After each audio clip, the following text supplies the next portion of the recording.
Pozdravljeni in dobrodošli na zadnjem briefingu za veliko nagrado Belgije.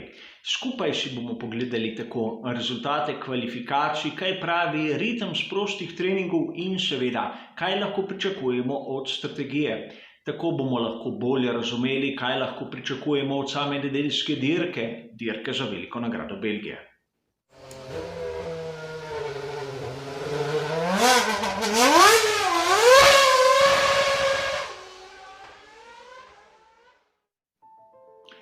Na začetku bi se rad za trenutek spomnil legendarnega šampiona Formule 1, kateri bi danes v soboto 29. avgusta dopolnil 73 let. Mnogi se ga še danes z oboževanjem spominjamo, kako je drvel po progi in kaj vse je naredil ob njej. Seveda, strasten junak, kateri nas je zapustil davnega leta 93, ko mu je odpovedalo srce. A vseeno, happy birthday, champ! Vrnimo se na progo v Belgiji, kjer smo zopet videli suhe kvalifikacije kljub napovedim. A brez skrbi, deževalo je le ne takrat, ko so bili bolidi prisotni na progi. Vseeno, temperature so nizke, take kot so jih napovedali, kar se je odrazilo tudi pri razmerju moči. Če pogledamo kvalifikacije, bomo lahko rekli, da nažalost nobenega presenečenja. Če smo pogledali rezultate prvega, drugega in tretjega prostega treninga, smo lahko spoznali, da smo pravzaprav razumeli tisto razmerje moči, katero se je izrazilo na samih kvalifikacijah. Seveda, treba je potrditi, da predvsem na drugem prostem treningu pri Mercedesu niso pokazali vsega, kar so imeli za rokavom. A tu bi vas rad opozoril na neko zanimivost. Spomnite se v tistem prispevku pred kvalifikacijami, da sem govoril, da ima Mercedes nizke končne hitrosti. In če pogledamo tukaj po prvem sektorju, kateri bolidi so najpočasnejši, ne bomo presenečeni. Seveda, to ne pomeni nič, na koncu je važno, da si najhitrejši in dosežeš najboljši štartni položaj. In to smo videli pri Lewisu Hamiltonu, kjer pa mu moramo priznati, da je tokrat tudi on dodal precej k temu rekordnemu dosežku.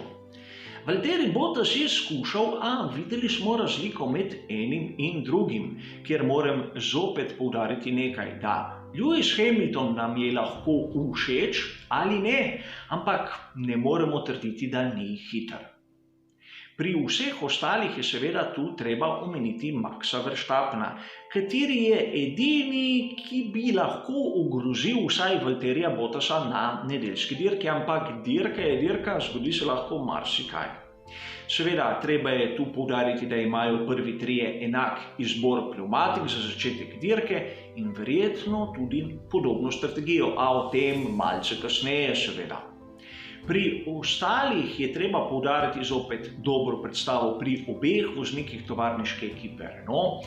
Videli smo tudi zopet solidno predstavo McLarena, Racing Point mi je malce razočaral, sicer sem vesel, da so začeli delovati tako kot vodilne ekipe, čeprav se jim danes na kvalifikacijah to ni v bistvu posrečilo. A konec koncev tudi pri Alfa Tauri so pokazali, da so tam, kjer sodijo. Alexander Albon je solidno opravil svoje delo in vidi se tisti razmak med njim in Verstappenom, a končno je tam, kjer mora biti. Žal na napačni pnevmatiki, da bi posegel v tiste boje, a vseeno lahko bo dosegel dosti točk. Tisti, ki so na kvalifikacijah razočarali, vsaj kar se tiče mest, so bili pri skuderiji Ferrari. Namreč, če smo pogledali zaostanke prostih treningov, mislim, da bi bilo veliko presenečenje realno gledano, če bi bili boljši. Ponavadi sta bila oba voznika tam med prvo in drugo deseterico, med 7., 8. pa 10., 11. mestom.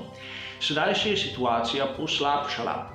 Kaj se je zgodilo? Tipologija proge je različna, a problemi na šasiji SF1000 so taki, da se je ta praktično malus, katerega nosi že od začetka sezone bolid sabo, še bolj pokazal.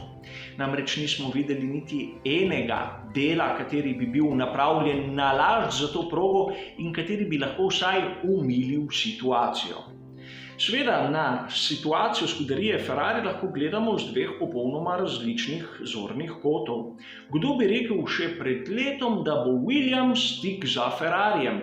In seveda govorim malce s sarkazmom, a vseeno pri Williamsu so napravili velik korak naprej kot mnoge druge ekipe v Formuli 1, že prej omenjene naprimer Racing Point, McLaren in tudi Renault. Vsi so napravili določen korak naprej, le Ferrari zgleda, da stoji na mestu in nažalost to mesto je tam zadaj. Dvomim, da niti s pravo drzno strategijo bodo lahko na dirki pokazali kaj izjemnega, a videli bomo seveda, točke se delijo v nedeljo, tega se zavedam. In poglejmo najprej malce, kaj kaže ritem za nedeljsko dirko, kjer vidimo situacijo, katera je bistveno bolj zanimiva od tiste, ki smo jo videli na kvalifikacijah. Seveda, brez skrbi v tem grafu niso izpustili McLarena, le dovolj podatkov za ga umestiti niso imeli. A vidimo bistveno manjši razmak med tovarniško ekipo Mercedesa in Red Bullom, kar bi pomenilo, da Valtteri Bottas se bo moral prekleto dobro braniti pred napadi Maxa Verstappena, saj taka je napoved. Za Lewisa Hamiltona osebno ne verjamem, ukolikor se ne zgodi kaj izjemnega, seveda. Vse se lahko zgodi na dirki. Po drugi strani imamo tisto srednjo skupino, katera je izjemno skupaj, kjer pa Ferrarija sam osebno ne vidim tako visoko. Na tistem mestu, kjer vidimo Ferrarija, bi sam umestil McLaren. Rdeči so pa sedma sila na tej progi in tu je treba poudariti, da tako lani kot predlani so z lahkoto zmagali. In to nam zopet kaže na tisti tehnični zaostanek, na tisto krizo, v kateri se nahajajo. In za veliko nagrado Belgije sledi velika nagrada Italije, na to dirka v Mugello, kjer mislim, da žal se situacija resno ne bo spremenila. Kot sem že povedal v komentarju dirke, pričakoval sem kar nekaj aerodinamičnih paketov, pa če tudi ne bi delovali. Vsaj pokazali bi, da delajo na tem. A če smo razumeli to razmerje moči, kjer nismo še gotovi, ali bo deževalo ali ne in kaj lahko pričakujemo, se moramo sedaj za trenutek ustaviti pri možnih strategijah. Ukolikor pogledamo lansko situacijo, kjer so tisti najboljši začeli na soft pneumatiki in nato šli na medium, bi lahko predpostavljali, da letos bodo začeli na medium in šli na hard, ker so se pneumatike prestavile za stopnjo proti mehkejšim, govorimo o enih in istih trdotah. In seveda Lewis Hamilton, Valtteri Bottas in Max Verstappen bodo začeli na medium pneumatiki. A tu bi rad poudaril nekaj. Namreč oni imajo poleg tistega kompleta medium pneumatik, na katerem bodo začeli, še enega novega. In seveda poleg tega še komplet pneumatik hard, nerabljenih. Kar nam lahko da vedeti, da bodo poizkušali tudi kako drugo strategijo. Mogoče z dvema postankoma, medium, soft, možno je, odvisno kako se bo razvila dirka. Čeprav nekako v podzavesti mislim, da še zmeraj tista strategija z enim postankom je najhitrejša, a lahko se motim. Tisti malce zadaj s pneumatiko soft C4 pa mislim, da ne bi smeli zdržati 10 krogov na progi Spa-Francorchamps. Spet se lahko motim, a mislim, da vsaj pri njih bomo lahko gledali dirko vsaj z dvema postankoma. A seveda, to so le moja predvidevanja, katere sem napravil brez tistih uradnih podatkov, ki jih dobimo, seveda serviranih od Pirellija. O tem bo tekla beseda jutri na tistem komentarju v živo na Facebooku, kjer se bom vklopil v prenos ob 14:45. Pogledali si bomo seveda zadnje novice, kaj pravi Pirelli, kakšna so seveda moja predvidevanja in kaj lahko pričakujemo od dirke. Za zadnji briefing je to dovolj. Vidimo se jutri na komentarju dirke in seveda takoj po dirki bo sledil tudi moj komentar tistega, kar sem videl zanimivega na dirki sami. Tokrat na YouTubu. Zaenkrat pa hvala za vašo pozornost in seveda nasvidenje.